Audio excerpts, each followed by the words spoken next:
What's up, crypto world? How y'all doing out there?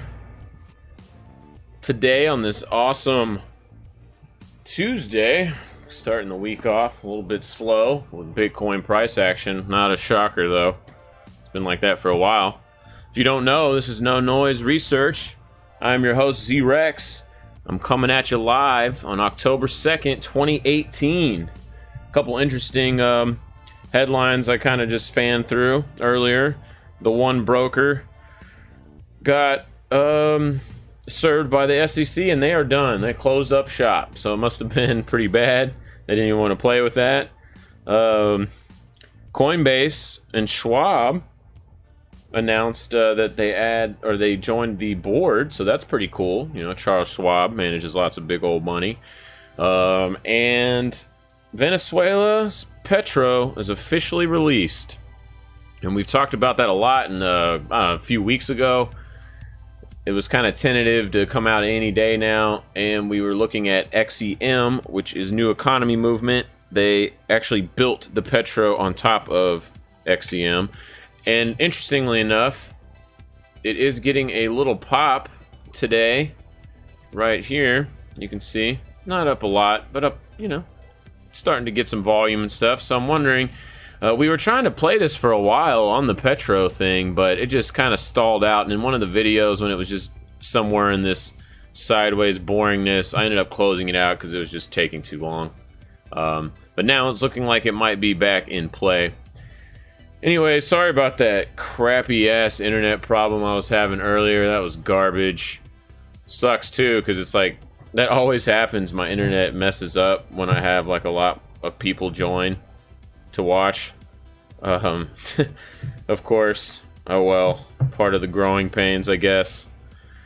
So thanks for coming back if y'all did. Appreciate that.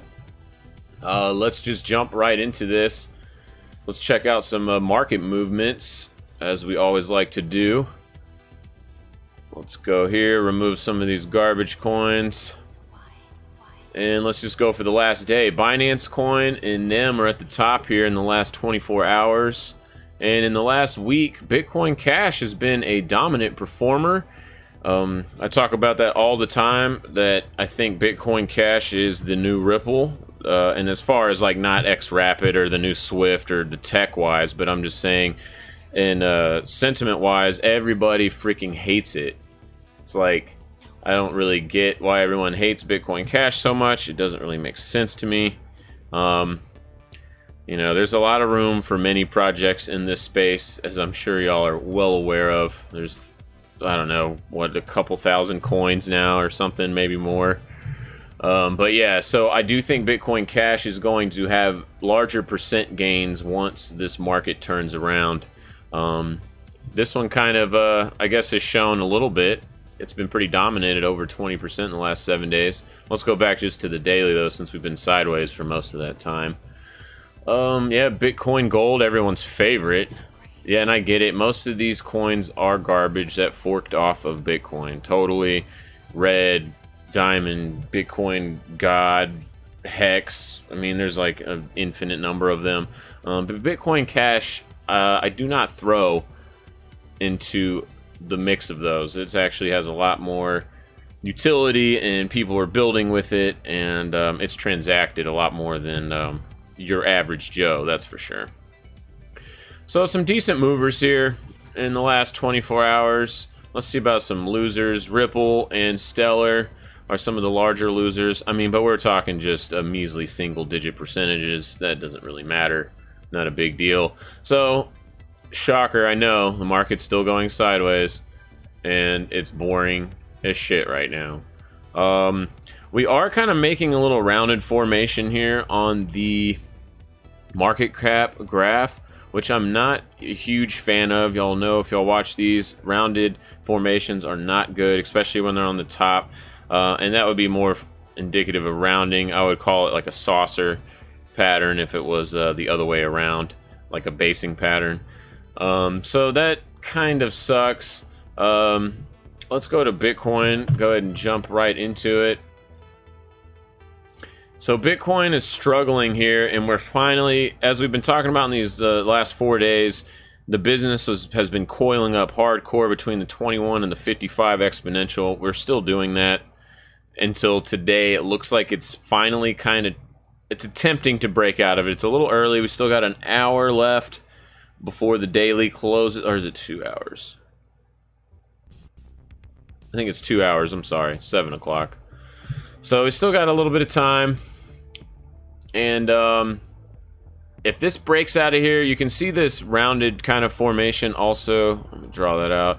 You can kind of see this happening right here too, mimicking the general market cap graph. That's not a great sign, but again, it's price is so compressed here. It's really difficult to really jump on the long or short side. One thing that I did do today, given that it is kind of going sideways, is I just neutralized. I do have some positions that I have for long term that I just don't care about, and I don't trade in and out of them. So to hedge some of that, I did short some Bitcoin earlier today on that little pump, just to lower my deltas a little bit so I don't have so much exposure. But on my leveraged and my actual active trading, I'm not in a position. I just consider that a hedge. It's not something that I'm really looking for to take profits on. Now, of course, if it goes down and we fall out of bed from here, I'll probably just keep that on. I pretty much neutralized about, what was it? I think I neutralized over half of my directional exposure. So if you don't know what delta is, which is directional exposure, like if an asset goes up $1 and you have 1 share of it, you make $1. If you have 100 delta, which is static, but let's say you only have 50 delta, if it goes up $1, you only make 50 cents. But also if it goes down $1, you only lose 50 cents. And so what I did is I pretty much went to about 60%.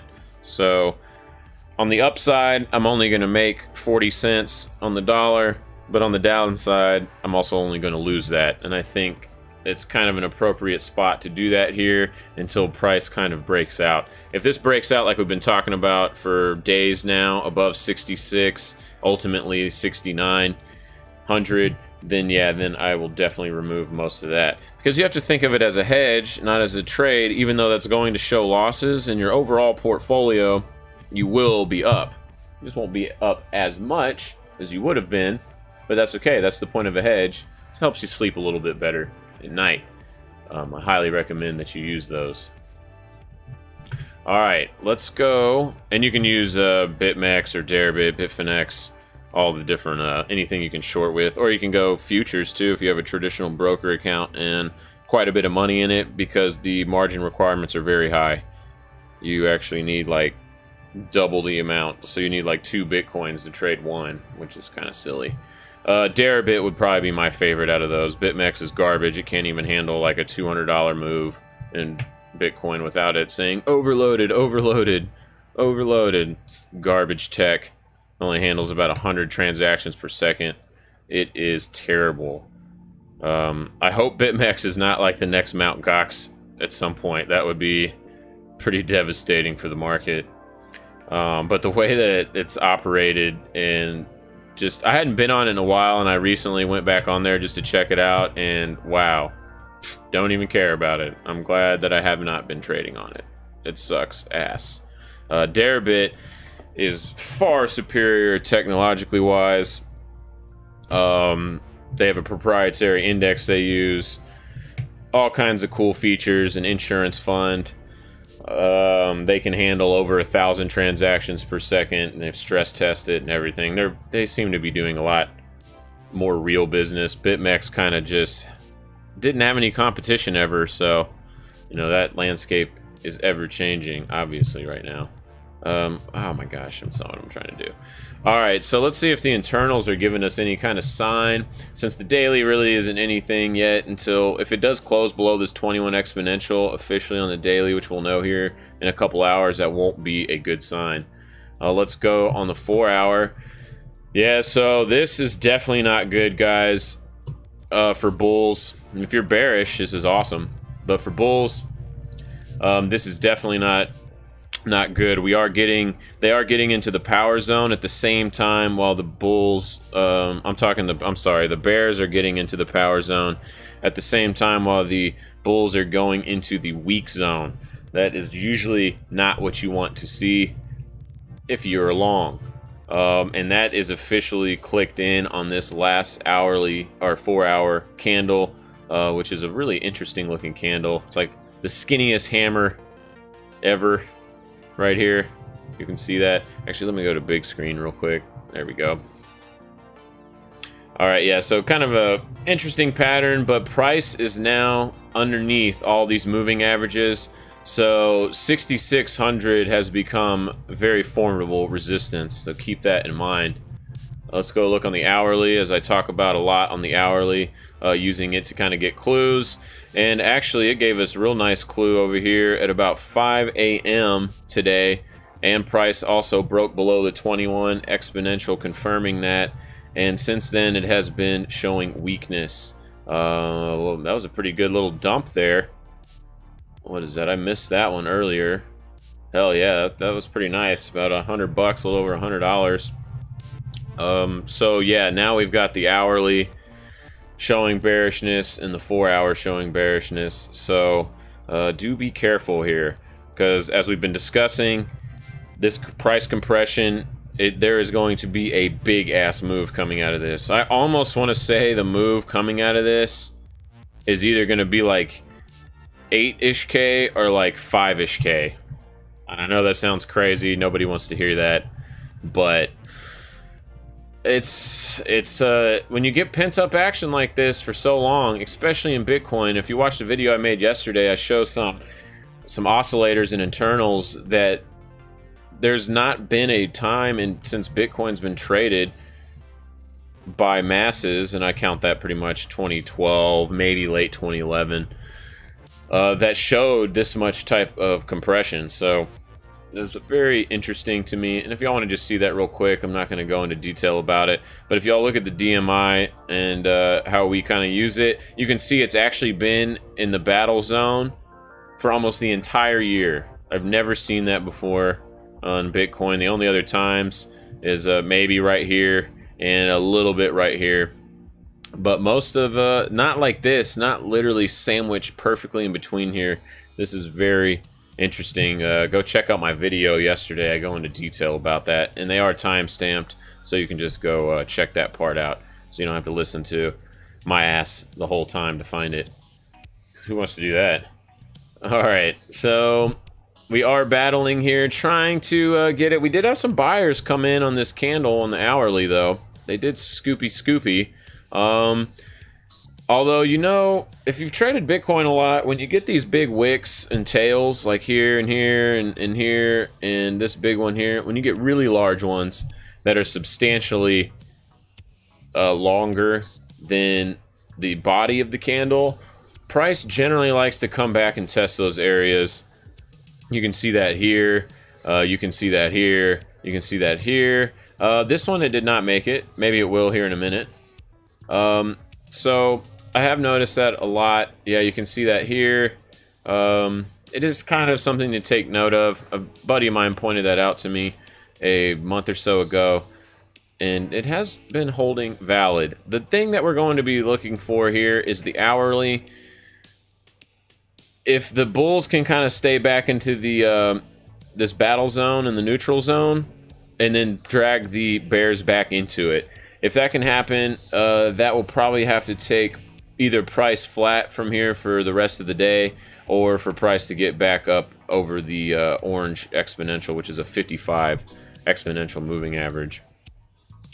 But we are coming right here up on the 21. We'll see if there's any resistance. Again, we're still choppy. The one thing I don't like about this is price actually got outside of this range that we've been in for a few days now. Now it still is in the longer term range, going back to the 26th for sure. So it's not super bearish yet, but some of the internals are getting bearish on the 4 hour and the 1 hour. Especially the 4 hour. The 4 hour does not look very sexy right here, unless you are a bear.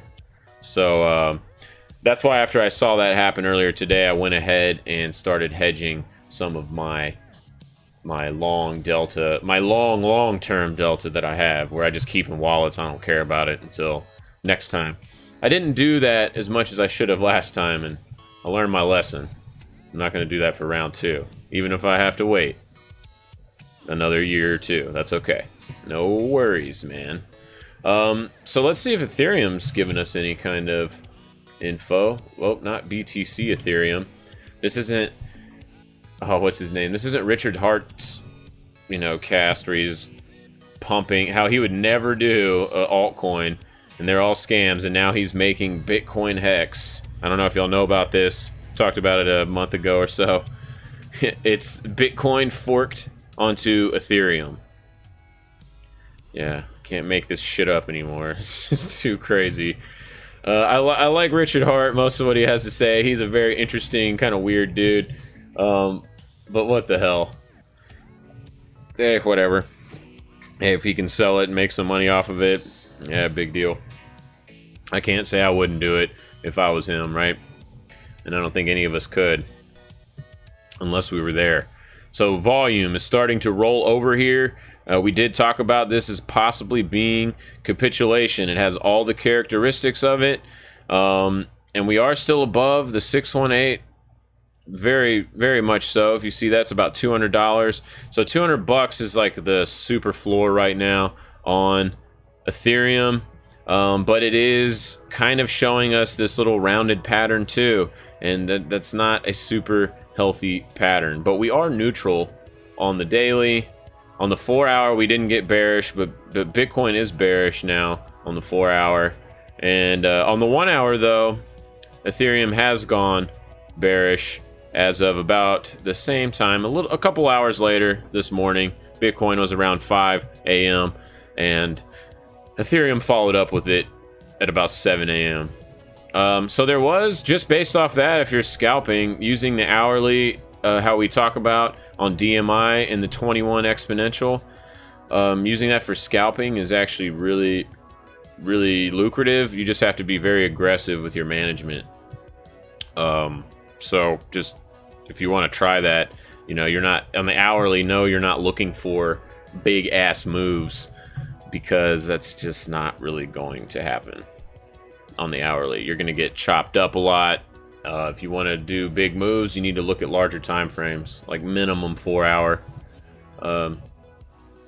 Yeah, start there. Don't go below that, because you will get your ass chopped to death. And it's bad to do that. It messes with your head. You're like, oh, I'm long, and then it slaps you, and then you're like, okay, this is it. It's going down now, and then you reverse your position, and then it just, man, there's nothing worse than chipping away at your stack, and it's like just a little bit every time, but then it adds up. You do it 10 times, and it's like 40% of your money. You're like, ah, shit, damn it. And then you go all in and lose it. That's what happens a lot of times, especially if you're trading on margin. Off the moving averages, Ethereum doesn't look as bad. It's still hovering around the 55, so that's good. And we are finding support on the longest term moving average, the 377, which is this red one here, and it's like clockwork at the moment. So there is that. So that's kind of nice. That's the last thing to hold on to be bullish. Story of your life, Scott. Yeah, dude, that chop, man, it sucks, bro. Like, I have done that way too many times. I kind of feel like How the hell am I still doing this crap? I don't know. Whatever. It doesn't matter. It is what it is. You will learn eventually, I tell you. Or you just stop trading and you go do something else. Those are the two things I don't... Pretty much the only two things that can happen. Alright. So Ethereum is looking a little bearish on the hourly, but that's about it. Slightly bearish on the 4 hour. Not as bearish as Bitcoin, but just ever so a little smidget there. I am not liking these rounded formations I am seeing everywhere, like this one. It's on here too. Let's go see if it's on Litecoin. Boom, boom, boom. Where's Litecoin dollar? There it is. So Litecoin, our trade on here got stopped out today. Not a surprise with this sell-off. It chopped around in the bottom of the trade range for a long time and has since closed below it. So this trade is finito. It's kaput. So we're gonna go ahead and just delete that and wait for the next opportunity. I guess the only thing that's kind of good on this, just like Ethereum's doing, is it's holding its long-term exponential. It's also holding this trend channel here. I just have to extend that out a little bit. And it's stacked right on top of the longer-term trend channel, which we looked at yesterday. Let me zoom out so y'all can see that. Yeah, here you go. Just, I mean, it's like literally printing the bodies almost right on that mid part of the channel, and here we are testing it. So we are at a super critical zone here, and we're neutral on the daily, so there's not really much for the long-term period to kind of, you know, get from that, infer from that. But it looks kind of like the hourly is looking pretty nasty here on Litecoin. It looks like 61 bucks. Man, not even 61, like 60.50 is going to be hardcore resistance at this point. I'm going to go ahead and throw them in an alert at like 60.80, give me a little cushion. Just to, so you know, I don't like to watch charts all day. I do, but like I'm trying to learn to like not do that, because it just, you can only look at this shit for so long and get what you need out of it, and then that's it. Anything over probably 10 minutes on most charts is really too much, and you're overthinking crap. All right, let's go to the RIPS XRP. Actually, let me answer your question real quick. Scott asks, do you think ETH is consolidating ERC20 companies cashing into ETH? By consolidating ERC20s, do you mean like they're getting, like, selling out of them and kind of moving the money around to whatever, you know, their portfolio it's better for, like kind of cashing out of them? Because that is a good question, because with all that super hardcore volume, since you did bring that up, that we've seen on ETH, and this is on Bitfinex too, by the way. I know it's a little bit different on the other ones. So you got massive volume here, and if we go to, let's go to the other large one, Coinbase, and then we'll check, what do you call it, Bitstamp. Oh, Kraken, who cares about Kraken? Apparently a lot, I can't believe Kraken still exists, on a side note.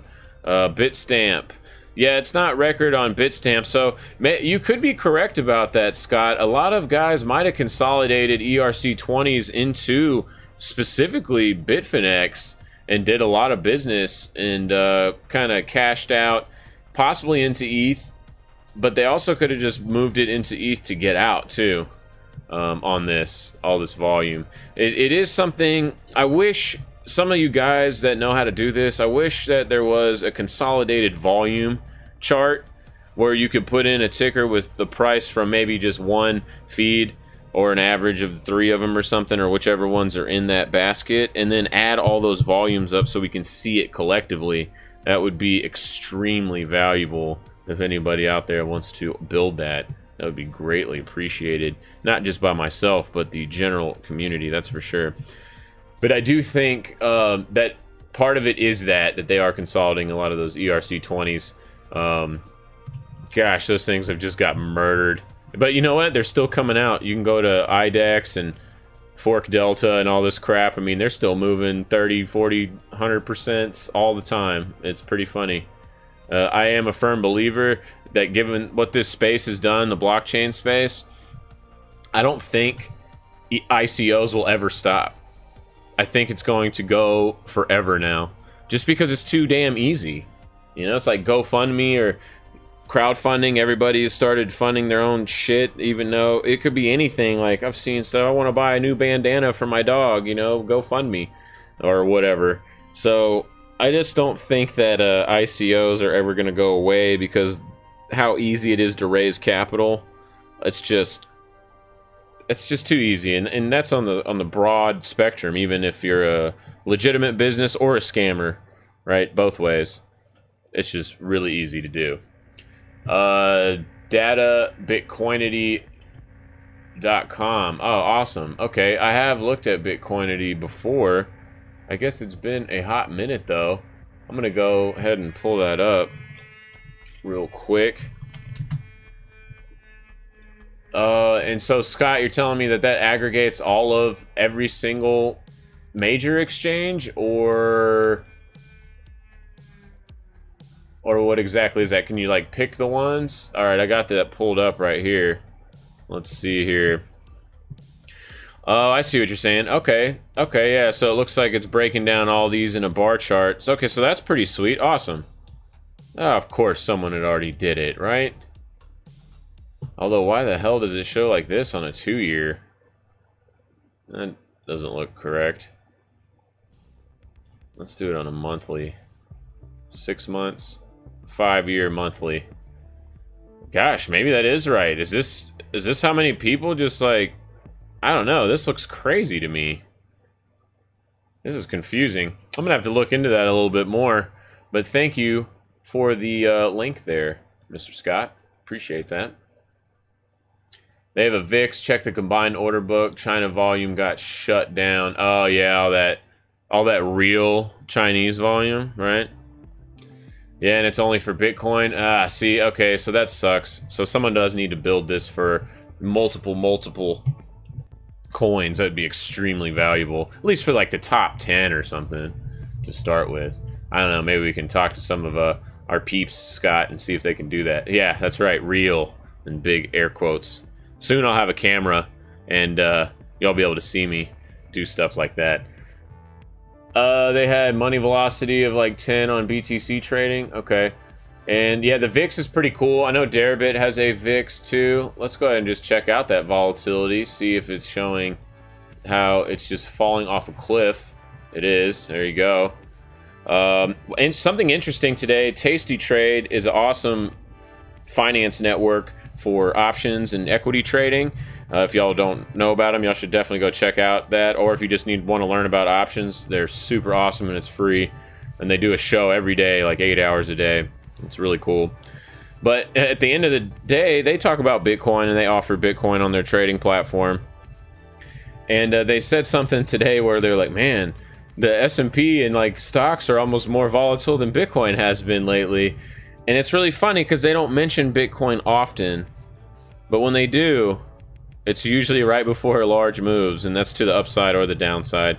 Usually they're good contrarians if they're like, oh, Bitcoin's done.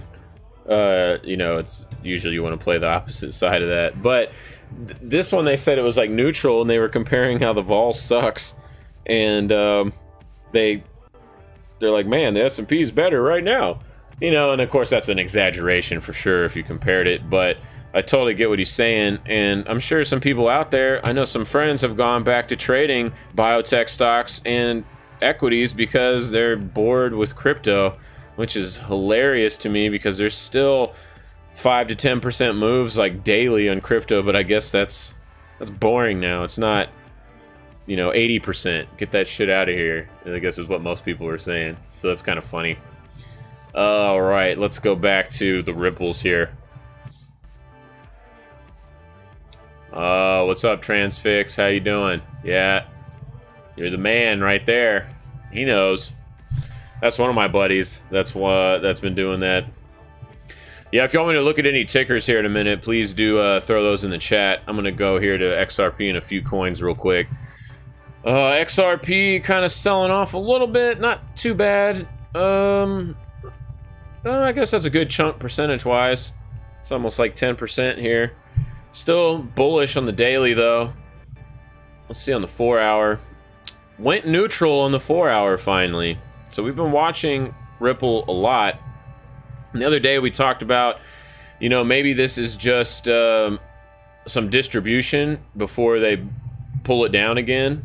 And I actually don't want to say they pull it down. I hate that term. I don't believe in market manipulation and all that crap. I think that's just really stupid, and people just really talk about that to justify their bags and shift liability of why they're holding those bags, instead of just being like, hey, that was your fault. But, you know, that's a whole nother topic that I could talk for a whole show on, just that without showing a chart. But yeah, so this looks like some distribution. You're getting that same type of rounded formation here, right there, which is indicative of distribution. And now that the 4-hour has gone neutral, how about, oh, and the 1-hour is technically bearish as of, let's see, that would be 1 a.m. Pretty much last night it went bearish. And it had a little sneak preview of its bearishness here. So this is very indicative, guys, of some downward action coming. So, man, so that's another top coin that's not looking so hot. Bitcoin is the one that's now looking the least hot out of the top 3, which is kind of, you know, if you're bullish, that scares me a little bit. I'm not too excited about that. But I don't care. I'm a trader. I'll trade both ways. I know some of my friends know what's up with that. It's like you can't get married to the position. We all have those big bags too, by the way. Don't get it twisted. I'm not immune to that. I have lots of those bags and little coins. And also some biotechs from a long time ago I've talked about on this stream before that are like worth less than most shit coins, which is hilarious. Yeah, I rode those. I went down with the ship. I was standing next to the captain. It's a good learning experience. Let's see. And this also, guys, with this Ripple move, no, you know, a lot of this was all that X Rapid crap. So, you know, maybe that's getting a little bit, the steam's wearing off there. I guess there is a case here. If you want to try to like squeeze something bullish out, you could say, oh, look, here's kind of like a flag forming. So it is very loose flag. And it's getting a little bit ugly. So maybe just watch for that price on Ripple. If it can stay above this on the daily.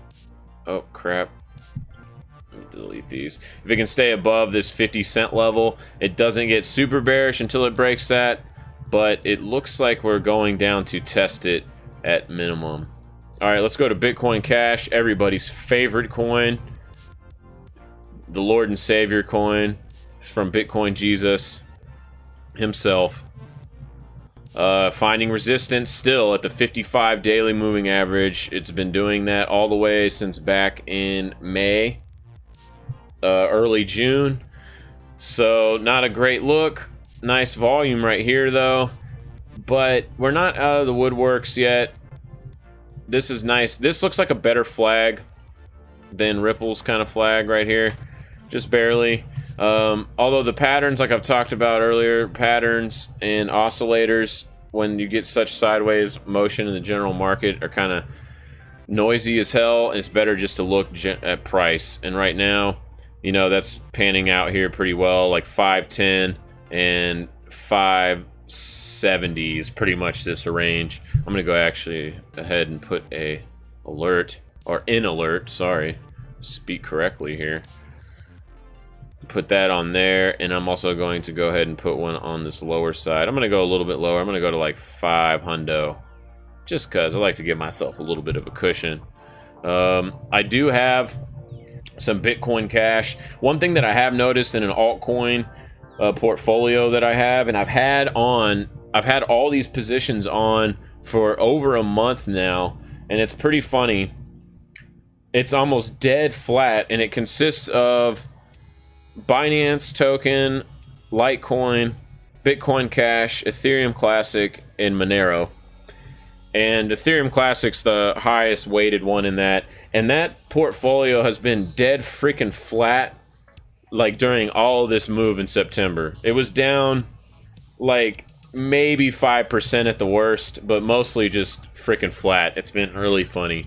I And then I know some of y'all guys over there, Transfix, Scott, I know y'all had to have noticed things like that where you'll have like a basket of altcoins and you think that they're just going to get demolished because the Bitcoin price was like crashing like back here and they were just like barely down. It's like, what? This is pretty cool. Trying to find those coins though that won't get demolished, that's a tough one. I do think that basket that I listed just a minute ago though are some stronger ones for sure. Bitcoin Cash though, like I said, we just ranged it in, going really sideways. We are back to neutral on the 4 hour, neutral on the daily, and neutral on the 1 hour. So nothing to get too excited about yet. Speaking of Ethereum Classic, let's go ahead and check that out. There is Ethereum Classic. Mr. Charles be working on this all the time. Something that pops out right off the bat that I don't have drawn on here is some pretty serious trend line at the top there, going back to about the 21st of September. Ooh, yeah, we're getting a little bit bearish on the hourly. I know it's not quite in the power zone, but what sucks is when you have the bulls down here in the weak zone. You usually want them battling together in the neutral zone. So that gives them the slight edge. And they did get a little bit of edge here yesterday. So do be careful. Ethereum Classic, I've had a good position on that for a little while. I've talked about it in the videos before. You know, I thought it would get a little bit more love than it did from this rally, but it has proven me wrong. It has just gone sideways, and that position has just been incredibly flat for me, which kind of sucks. I thought it would get us a little pop, maybe up to, you know, maybe 12 bucks or so, but didn't get it. That's okay. That'll probably get stopped out, I'm imagining, here. It kind of seems like it's going to get stopped out here in the next couple days. So, again, neutral on all the time frames. How about the 3-day? Let's go 3-day. 3-day is bearish as shit on ETC now. You can see on here, they are just floating right around here as they've been smashing the bulls down into the weak zone. So, yeah, I'll probably trim some of this position a little bit later after I get off of the stream. All right, let's go to EOS, see if that's been doing anything cool. Probably not, would be my guess. Oh, EOS Ethereum. Pfft, who the hell wants to look at that? Anybody out there that's listening, do y'all use Ethereum pairs to do any kind of analysis? Because I have not done that before, but I feel like I probably should look into it. I don't know. All right, while y'all think about that, let's go over some EOS. Flat, it's still in this little trade setup that we've had for the last week or so, just going damn sideways. You had a good opportunity to take most of the target off right about here, but still slightly in the money. Nothing too exciting yet. I don't have any EOS right now, but if I was in this position right here, I might close it given the general market of what it's looking like right now. Because EOS moves fast, as y'all can see. Both ways. It moves very quickly. So, let's see the internals. Hourly, neutral, 4 hour, slightly neutral, daily neutral, 3-day bearish. So, the best thing about this chart is it's creeping out of this trend channel, downward trend channel that's been intact since April, since that last nice run up for that spring fling bump that we had or whatever it was. But that's it, and this could easily be a false breakout, as usually you don't want to see this take too long when they do this, and we have been stacking underneath the medium term moving average, that purple line, which is a 144 exponential if you want to play with those. It's a good one. Alright, so we'll just keep that on right now. Mostly neutral, slightly bearish on the 3-day. Let's go do some of these requests. No ETH pairs. Is it worth it? Enough volume? Those are really good points, Transfix. I like your thought there. Yeah, I'll probably agree with that. Maybe that's why I just naturally haven't even done that, but I feel like I should do it because okay, let's apply that to just ERC20 tokens, right? What if you just did ERC20s and looked at ETH pairs to see if there's any kind of edge? Because I was just looking at IDEX earlier and some other, you know, dexes like ERC20 dexes, and gosh, there's a lot of opportunity on there. And the volume's not really high, but I mean, you've got hundreds of ETH being traded daily on most of the top pairs, so like that's enough to get in and out for sure. You know, at least for me, I'm not no super whale, but yeah, that's enough for me. All right, let's go to some of these requests here. Stellar. Oh, I usually check out Stellar. EOS Stellar? No, that's not right. That'll be the new coin. Ooh, Stellar is kind of breaking down here a little bit. Getting below the 55 exponential. Not quite bearish yet on the DMI, but it is losing momentum on the RSI. It's below 50.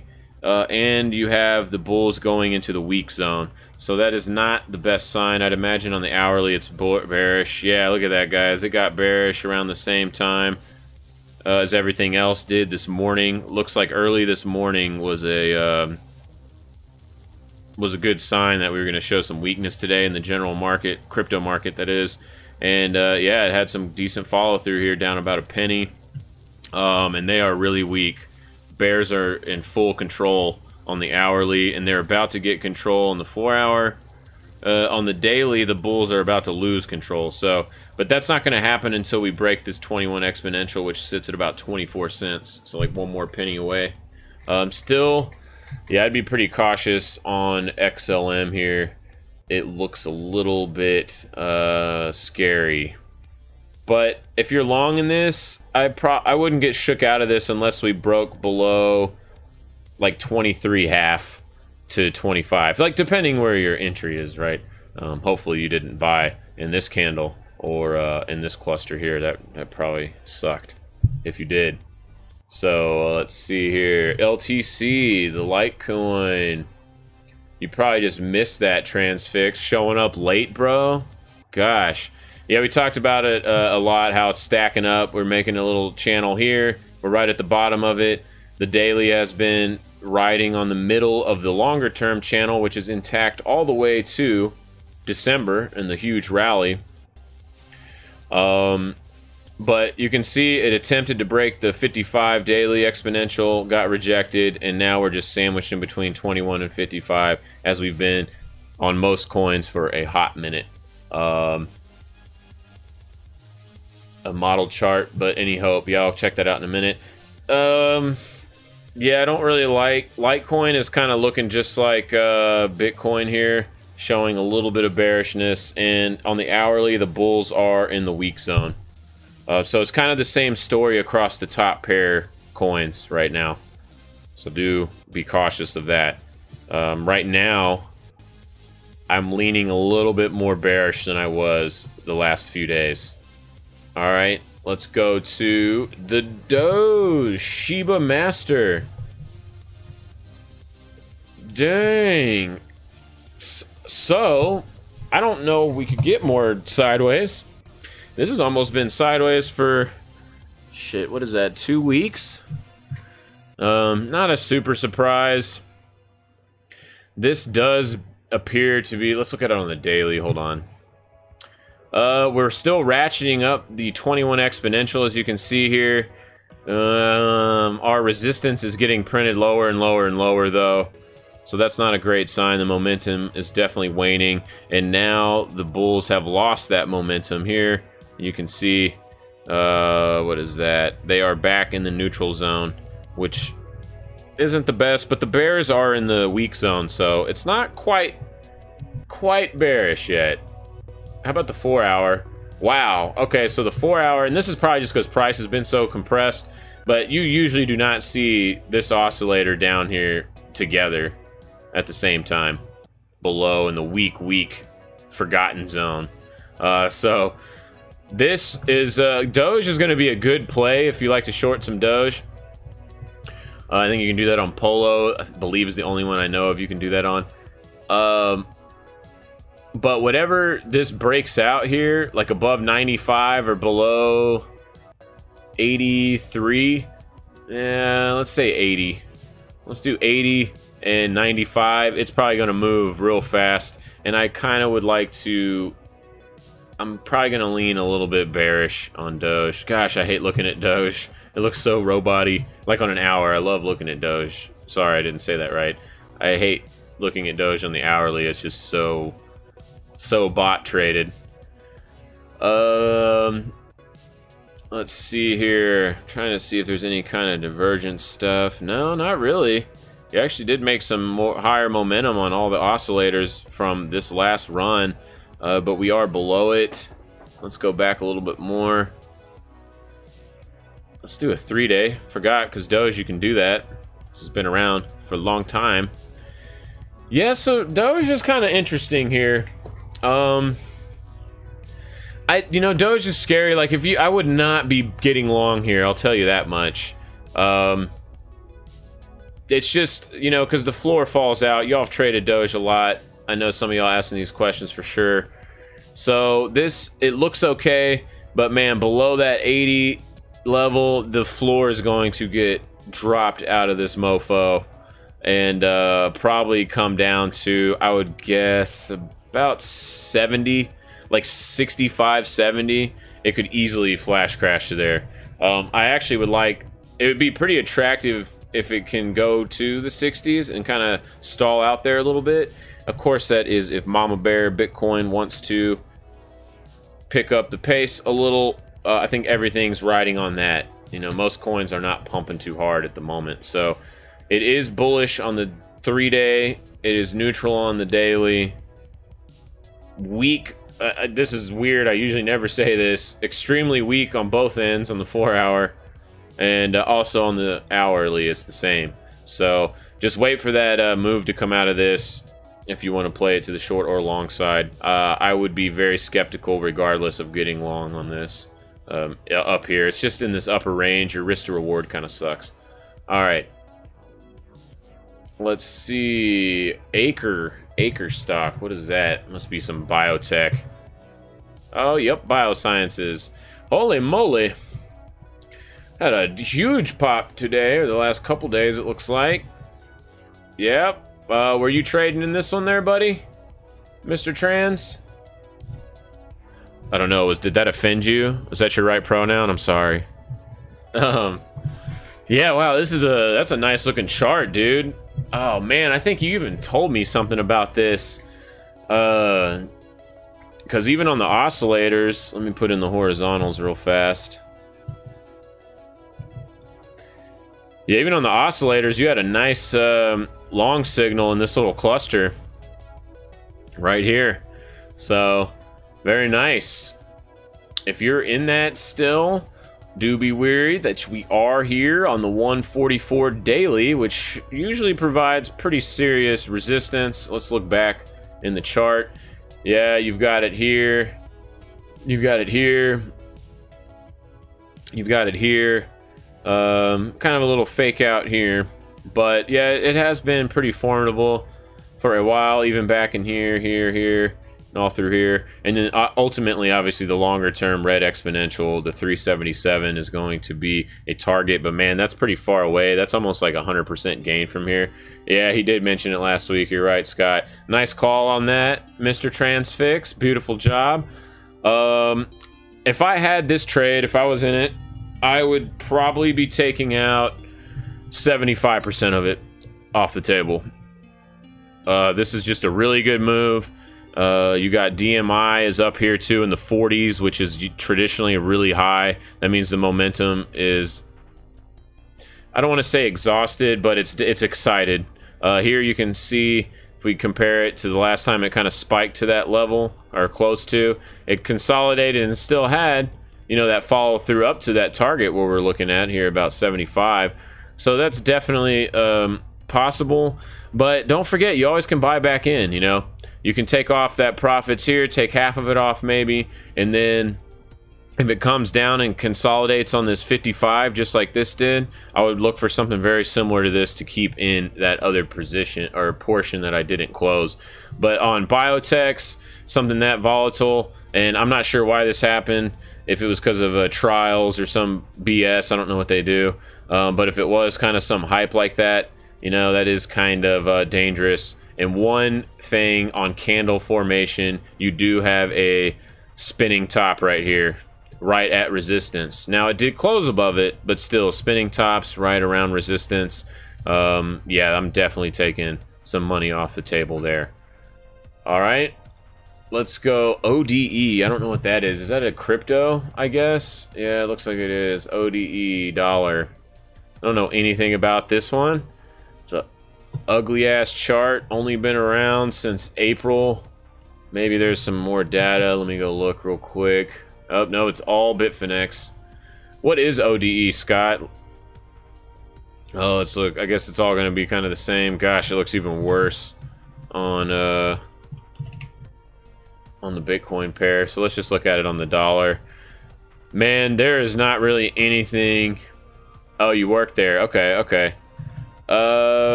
That's right. I vaguely remember that you were saying about some kind of bias we chatted a couple weeks ago about.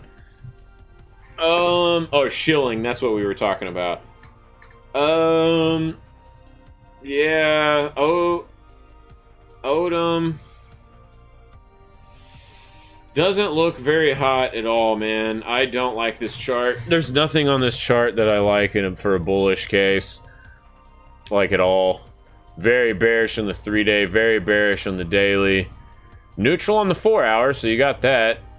And confused, I'll call this, because it's just so thinly traded. That's probably messing with this oscillator a little bit. So let's just go ahead and get out of the 1 hour and just go back to the 4. So 4 hours, you're only saving grace kind of at this point. It is below the 50 RSI here though, so a little bit weak. I would not touch this for a long position at all, because I'm 99.9% sure you can't short this. Although maybe you can, because it's on, shit, did that say Bitfinex? So I could be staying. Well, Bitfinex, maybe you can short it then. I haven't traded on Bitfinex in a while. Yeah, I don't really like this chart. There's nothing in it that I see for any relief quite yet. What I'll be looking for to get bullish is for this price action on a 4-hour to start going sideways, at least for probably a week, and the DMI to get into the power zone while the bears go into the weak zone. Something like this back here, right? Like where it consolidates, and then you have the the bulls getting a power zone while the bears finally get squashed down here. As you can see, though, that was just a little pump to probably sell to some people, because that quickly got rejected about a week later. So yeah, this is I don't really like this chart at all. I won't be trading it, that's for sure. But yeah, if you want to get bullish on this, you need to see that, and ultimately price definitely needs to cross. I'm just going to go ahead and give it the 55 exponential on the 4-hour.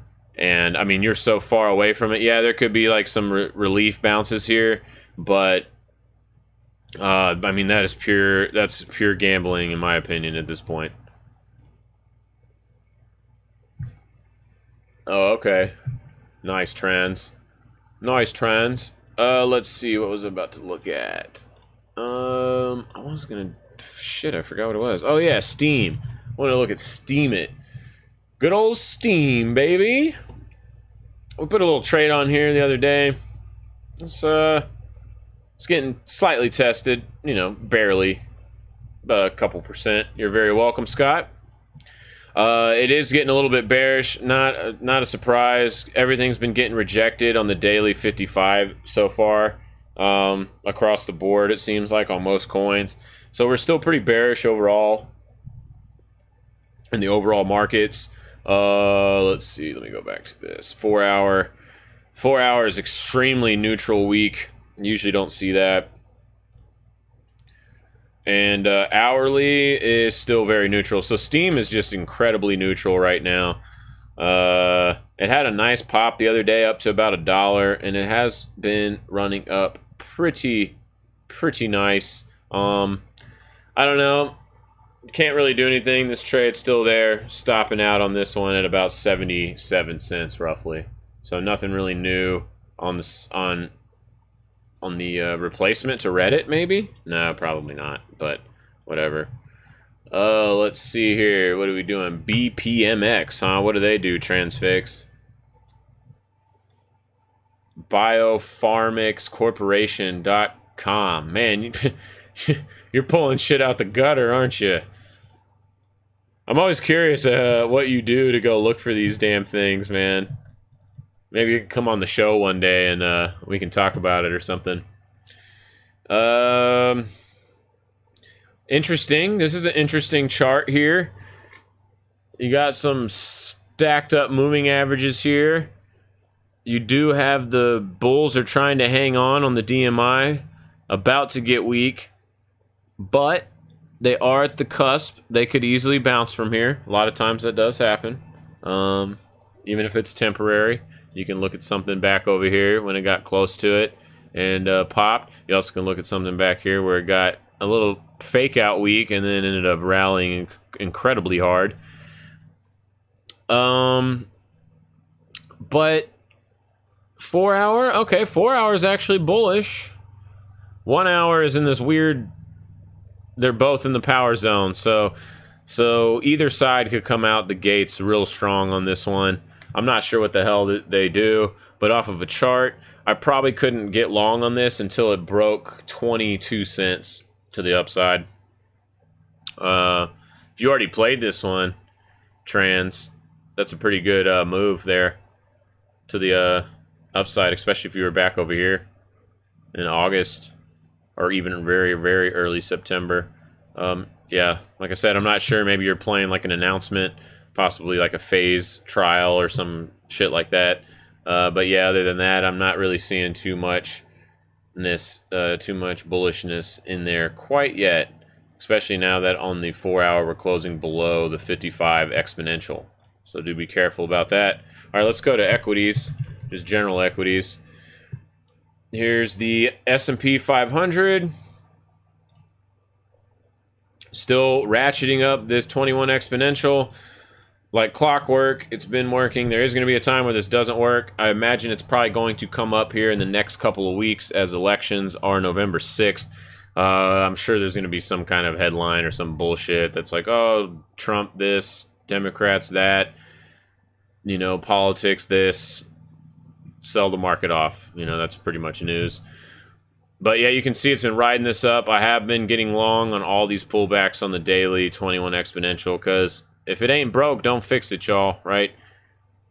Let's see here. The 4 hours, we're getting some volatility coming in. Still hovering, very neutral on the daily still, or on the 4 hour, neutral on the daily. Just now getting bearish, continuation of bearishness on the hourly, and this looks like probably close to a 618 retracement. Let's see.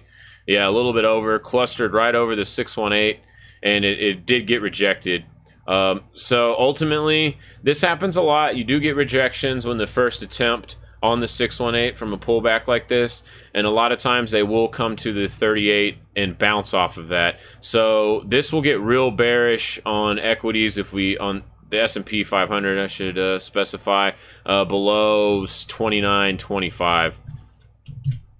And so I am being a little extra cautious here, especially going into the elections. I have hedged a little bit with some volatility plays that I've been putting on this week into strength, just in case something happens. They're kind of like, if I lose it, whatever. If not, then it'll make me some good money from a downside, some downside pressure. But we're a little early to tell for that. Let's go to NASDAQ and see if it's got any cool stuff for us. No, just kind of ratcheting it up. Still looking a little neutral on the daily. All right, so the ever so slight divergence here on the DMI did not play out on the RSI, which is interesting. A very, very tiny amount of divergence here in the last handful of days, as the bears have been noticeably picking up here. So underneath the surface, the bears are picking up in the NASDAQ. They haven't, here, gutter picks, nice. Let's see, on the hourly, we did just print bearish at close today on NASDAQ. So do be a little bit careful on that, especially if we break these local lows, which coincide with this 144 exponential of around, let's just call it 7,600. Yeah, that would be a pretty good guaranteed trip down to this trend line to test, which has been intact since, let's zoom out a little bit, since April. All right, and the longer term one is all the way back until last April, but that price action is all the way down here to around 7 to 7,200. I'm very open-minded, I should say, for that happening coming into election, especially if there's some kind of Democrats are going to take the House or do something like that. Just the initial fear of, because everybody's on the Trump bump right now, so just the initial fear of that could cause a little panic sell-off. But likely, if that did happen, and let's say Republicans did lose one of the House or the Senate, we would just go into stalemate, which is good for the markets too, because then they know nothing can ever really change. So that would actually probably be really bullish if that did happen.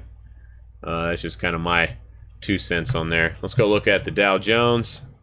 Dow Jones looking all right. Had a little consolidation right here, little liquidation break, firmly staying above the 21 exponential and making some new highs today, albeit just very slight new highs. But what else is new? We've been doing that in this market for about 4 years now. So nothing too new on the Dow Jones.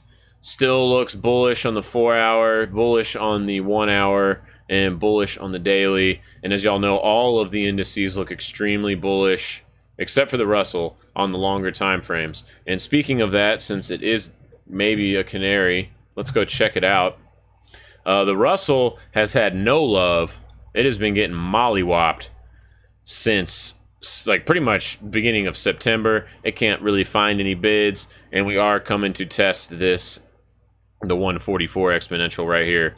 So we probably will find a little relief bounce off of this, more than likely. But man, on the daily, we just got real bearish this week on the Russell. 4 hour. The 4 hour's actually been bearish on the Russell since, look at that, y'all. Just based on DMI alone, it's been bearish since September 5th or so on the RUT, which is small caps, if you don't know, in equities. So, man, I feel kind of dumb that I totally missed that, as I'm talking about this shit every day. Oh, well, can't get them all. I need to hire somebody to help me trade, man. One of y'all want to help me trade?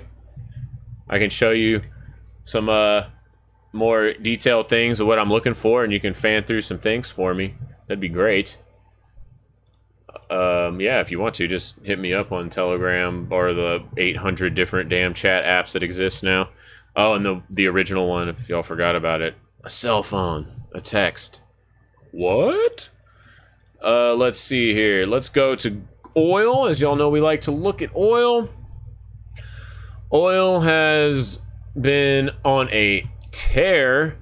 We have been bullish on oil since $69. When it did this, came back in the channel, we wanted it to stabilize on these exponentials, which were stacked right on the freaking bottom of this trend channel since back in December of last year. It did that. We got the follow through and confirmation when it busted and closed above 71, and that was it. We've been off to the races since then. Just like we talked about the day before this pop happened, I was like, oh yeah, it's only like another $2 away to get to the middle part of this channel, and that literally happened in like 8 hours. That was pretty crazy. I feel retarded for not taking that trade, but now I don't want to get long anymore here because we're coming up on hardcore resistance.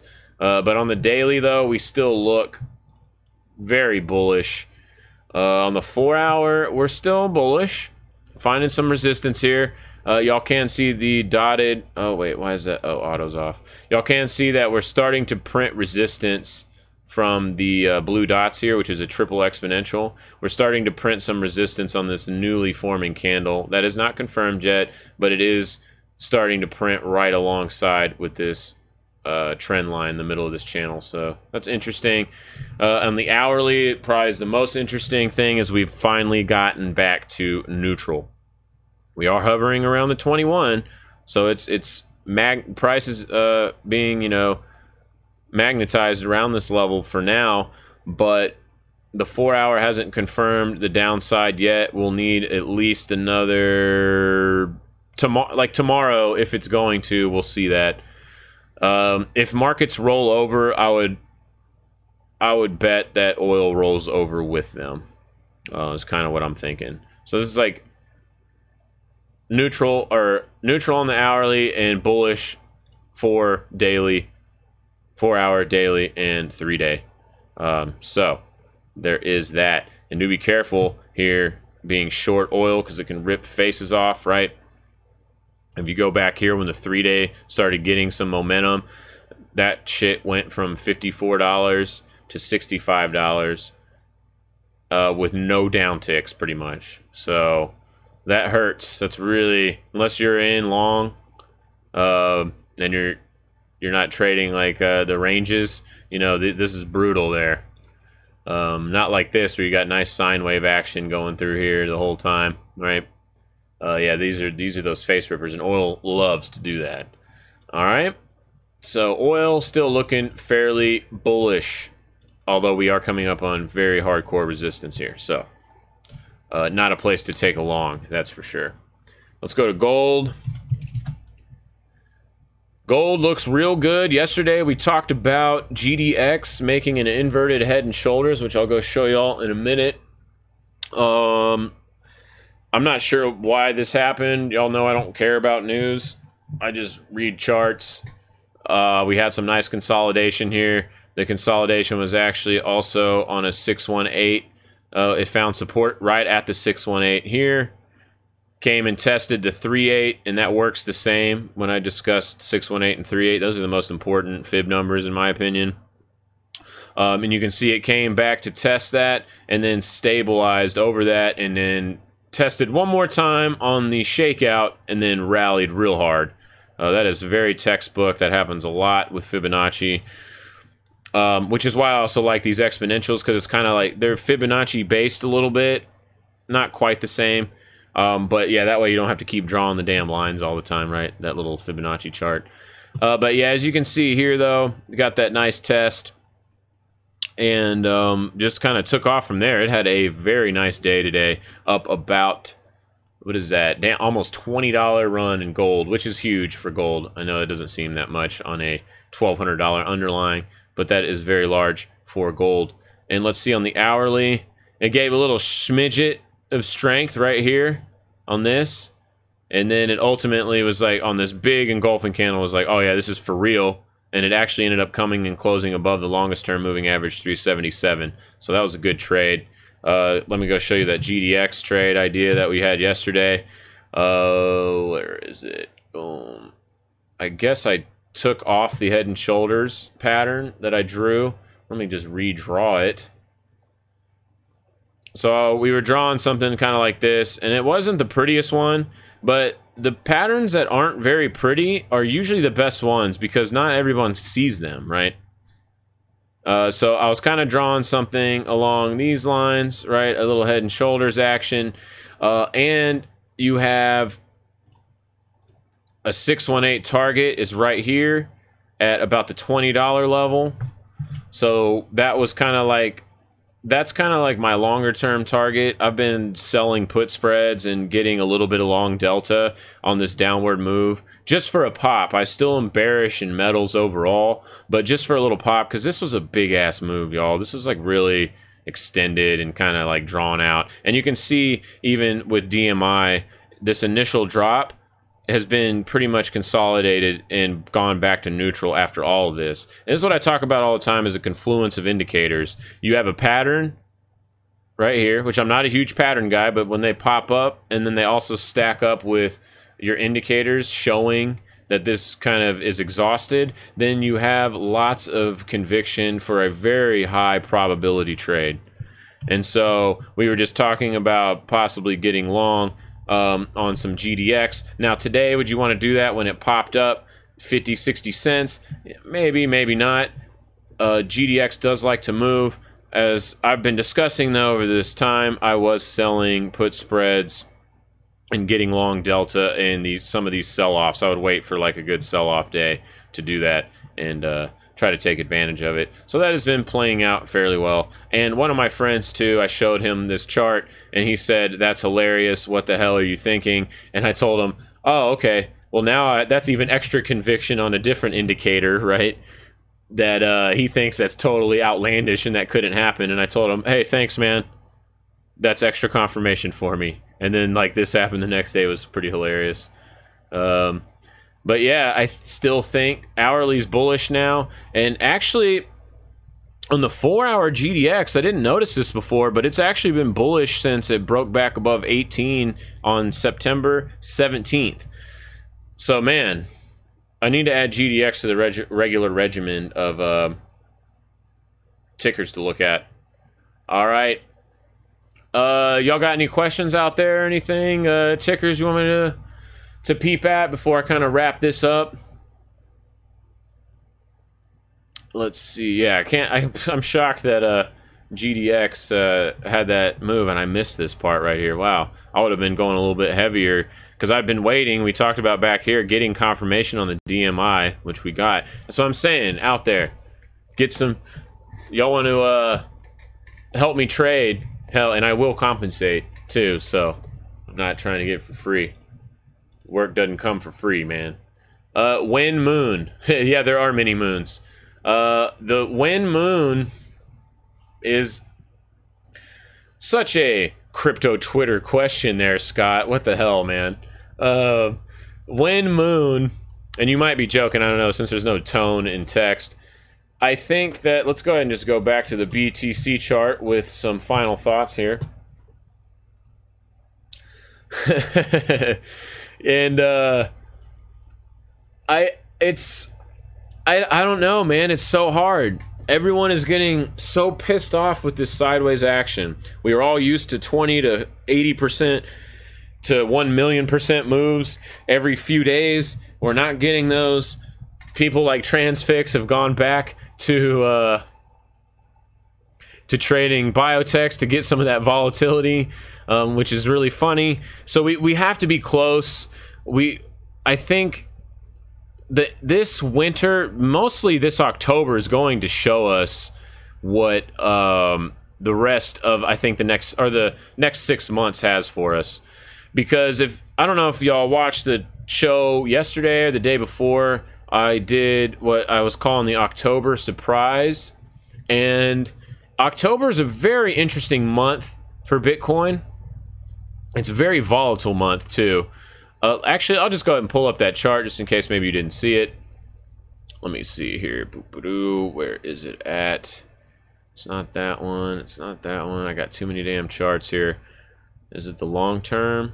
Yeah, it is long term. Here we go. Let me pull this up.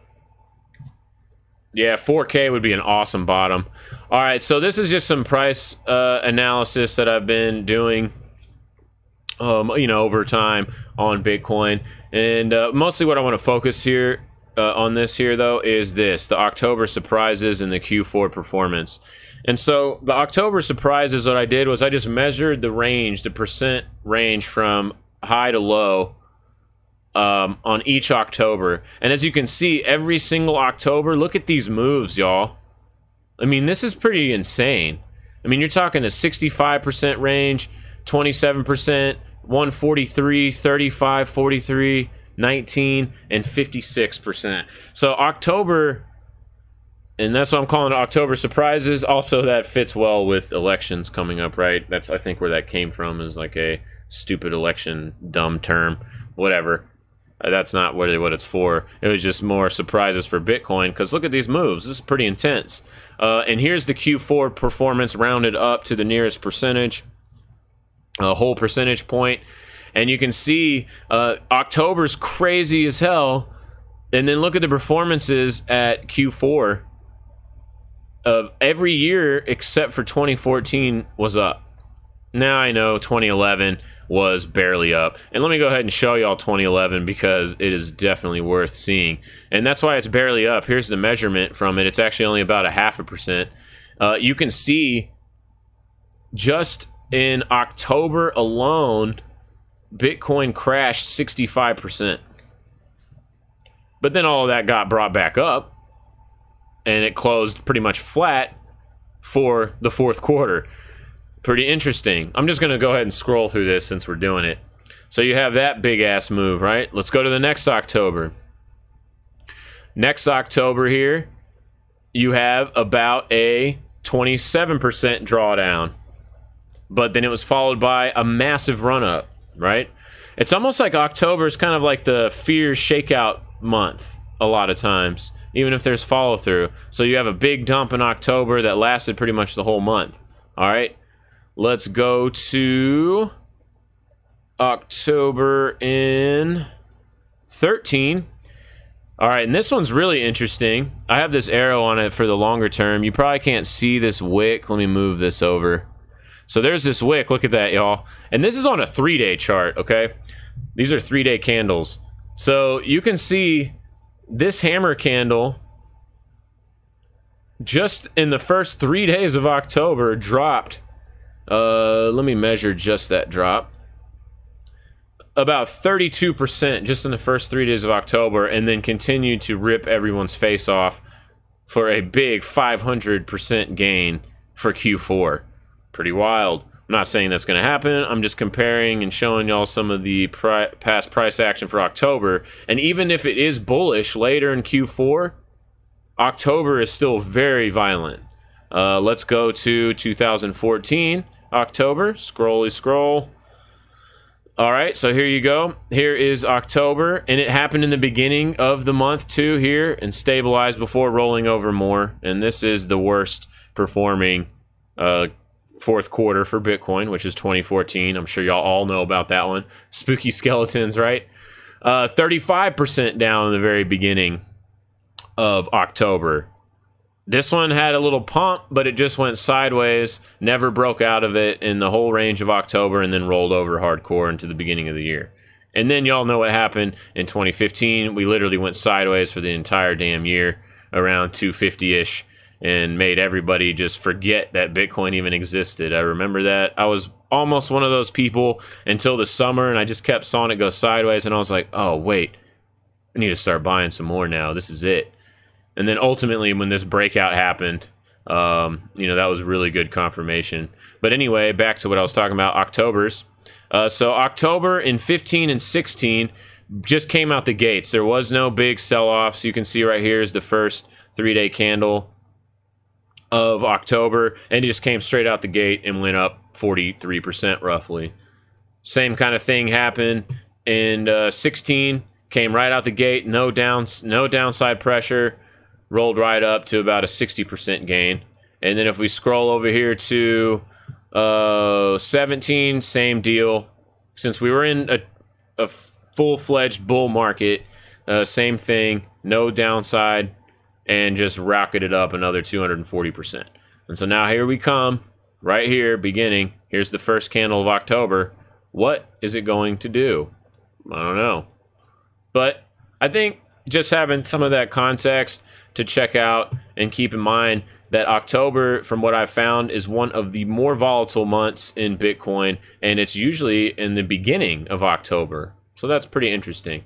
Only when we were in full-fledged bull markets all the way, that did not happen. So, you know, just chalk that up on your board. Think about it a little bit. Oh, yeah, here's some annual percentages, just if you want some of that. Only one bad year. And I don't count 11 and 12. The data is really hard to find. It's choppy as shit. You know, when you're like pennies and barely a dollar or two, it's kind of like, no one really cared. But with good trading history, there you go. So one bad year. So, yeah, I don't know. It's hard to say what October is going to do. No one knows. Past is indicative of the future, blah, blah, blah, all that crap, right? But we are getting to some major support levels. I'll show y'all one more chart, and then I'll sign off here. We'll do the long-term trend line.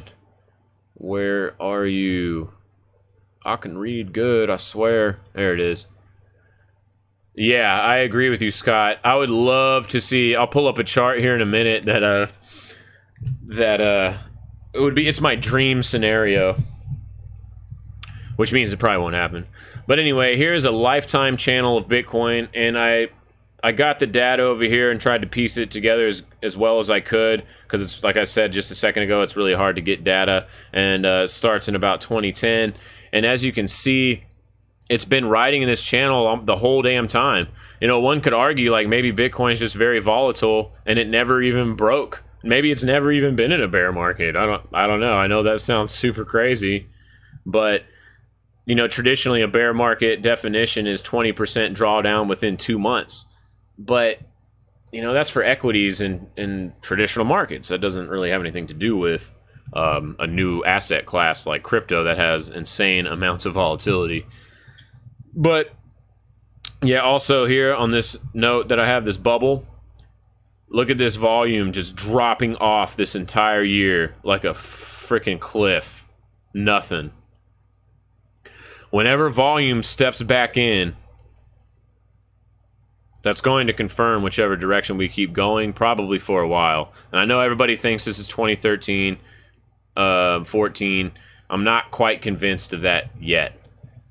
This October is going to show us that faux show after I did some more in-depth analysis on just Octobers. I will say that with confidence that October is going to give us kind of the roadmap for at least the rest of this year. You know, but there's also a lot of stuff happening in November. You got outside of backed. I can't remember all the things now. But there's like 4 or 5 pretty big announcements that are happening late this month and in the middle of November, which is interesting because for like 7 or 8 months, news and events have been stacking up in the fourth quarter. So I do find that quite interesting. All right, let me pull up this wedge. Here is my dream chart for Bitcoin, and this would provide capitulation too. All right, let me just take off all the oscillators because those don't matter. And this is a textbook wedge, y'all.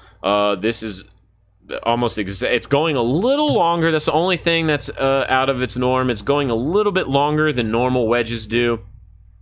But you have the drawdown of about a few months, 2 to 3 months is what you want to look at for the drawdown before it starts to create the wedge. And this falling wedge pattern is very much intact.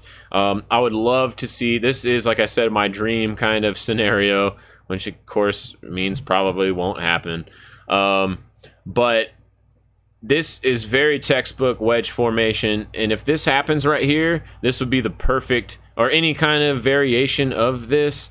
The last part of a wedge is called a spring, and that's a spring is some kind of action. I'll draw it up here on the top. A spring is, you know, like it's got like this, and then price, and then it goes down right below kind of everything, and then immediately snaps back up and then continues up like that. It's like a total little trap. You could call it a bear trap if you wanted to as well. So that's what this is what I would love to see. And I kind of drew this given like Octobers too. Like if we could just get all crazy in October and have some violent moves and then snap back. Now, of course, this is 1,000,000,000% my opinion and speculation, and has no bearing with any kind of anything else except my dream setup for Bitcoin. But if this happens, then y'all can definitely strap in and get ready for some explosive upside movement for sure. That's kind of, and this is my target area. It's funny too. Let me show y'all. 618s, you pull down, lands at about 12K. If you take this measurement right here and you do a measured move, let's say anywhere it breaks out. Let's say if it broke out right here, you're at the top of this box, about 12K. If it breaks out way over here in late November, you're still in this box at around 11.5, which is where all that resistance is. Pretty funny how much stuff, how many indicators and things stack right around there. It is very interesting. And y'all know you can't get bullish on cryptos generally until, I think, Bitcoin breaks back above 11.5, 12,000 and stays above it for at least a month. And now that is also, if there's the flippening or something like that happens, or some kind of other crazy event, which I think is very unlikely, then that could change my narrative for that. But as of right now, with the information at hand, that's my story, and I'm sticking to it. Let me go ahead and close out that chart and that chart. What kind of changes did I make to it? I didn't make no changes. Let's just close it. Close it. All right, so again, for final thoughts, y'all, we're just teetering here, getting rejected on this last hourly that printed. We are closing the daily in about 30 minutes. So, like I said earlier, I just hedged a little bit. I'm not really taking it as like a short per se. I just don't like that we've broken kind of towards the lower part of this 21 exponential, and the wicks are continuously getting lower the last few days. That's not great. And the 4-hour and the hourly are showing bear signals on the oscillators. And you do have volatility is slightly picking up here, just ever so slightly. Not on the 4-hour yet, but if you look at vol, which is this top, this is like the volatility index kind of. You can see this top area. It has been dead freaking flat for a month. Y'all know Bitcoin doesn't like to do that very often. Here, let's look at it back here when it was dead flat for a month. Even though it did have some nice upward trajectory, it got monkey hammered again on this top part of the trend line, which happens all the time.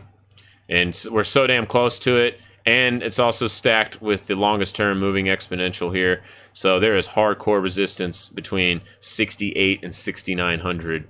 I'm not even thinking about bullish positions until we break over that. So, like I said, right now, I did hedge a little bit with some short futures just because I don't like this recent price action today. You'd be like, oh, you were kind of bullish a few days ago or 2 days ago. Well, yeah, I kind of was. But that's when I could only see this price action. Like if we replay and we take it back to before October started, you know, and you just look at this looks way more bullish. No doubt. I have to play with the information at hand. And then as this plays out and starts kind of getting rejected at these exponentials, and now its price is getting rejected on all 4 of them. As I was discussing, if it stays above all 4, that's nice and bullish. But now it's kind of flipped. So you got to change your mind when you trade. A good trader I know, he says, what's this little saying? He's like, you can be wrong and you will be wrong when you trade, but just change your, he says it like this, he says, just change your fucking trade. He's like an old floor trader, pit trader. He did options and market making. They don't really do that much anymore, but yeah, he's like, you know, his mentor told him, you know, yeah, you can, it's okay to change your position and be wrong, but just change your fucking position. That's it. It's really that simple. Don't get hype. Don't get all caught up in emotions. It's bad news. You will lose money if you do that. Guaranteed. Take it from experience. I have done it way too many goddamn times. Okay? I don't even know why I still do it.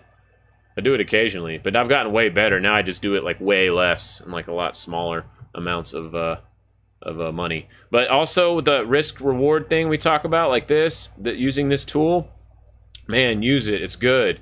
It really is, because it gives you visual. You can kind of set it up. Maybe you did want to go long here. You know, it's not like the worst thing if you want to get long here and have your stop at like 64, 64.50. I totally get that. That's not like a terrible play, and you're targeting maybe, you know, the 69 resistance area again. You know, you could totally do that. But if you do and you set it up and you're wrong, close it. When you get right and you hit your target, close it. Managing winners is just as important as managing losers, and I actually think it's way more important. Because if you never take gains, you never make any money. And how many times from guys out there that have traded, oh man, how many freaking times have you had it to where this happens, right? And you bought here, let's say, and then this happens, and you're like, man, I'm a badass, that was great. And then you take none of it off the table, and then this happens, and you're back to even. And then you're pissed. Now you lost emotional capital, and you're probably going to go out and make a stupid trade now, because you're going to be beating yourself up over this. Don't forget that emotional capital is just as important as the capital you actually trade with. And I don't think people talk about that enough. All right, with that said, guys, this is No Noise Research. I am Z-Rex. It's been a pleasure. Thanks for engaging in the chat. I'll be on tomorrow. I'm trying to do them kind of after the market close, which is around 3. That's kind of my target right now. I feel like that's the good thing, so I can still hang out with the family, do things at night, hang out with some of you degenerates and hooligans out in the town. I'm going to just leave it at that. Much love. Happy trading. I'll see y'all tomorrow. Peace.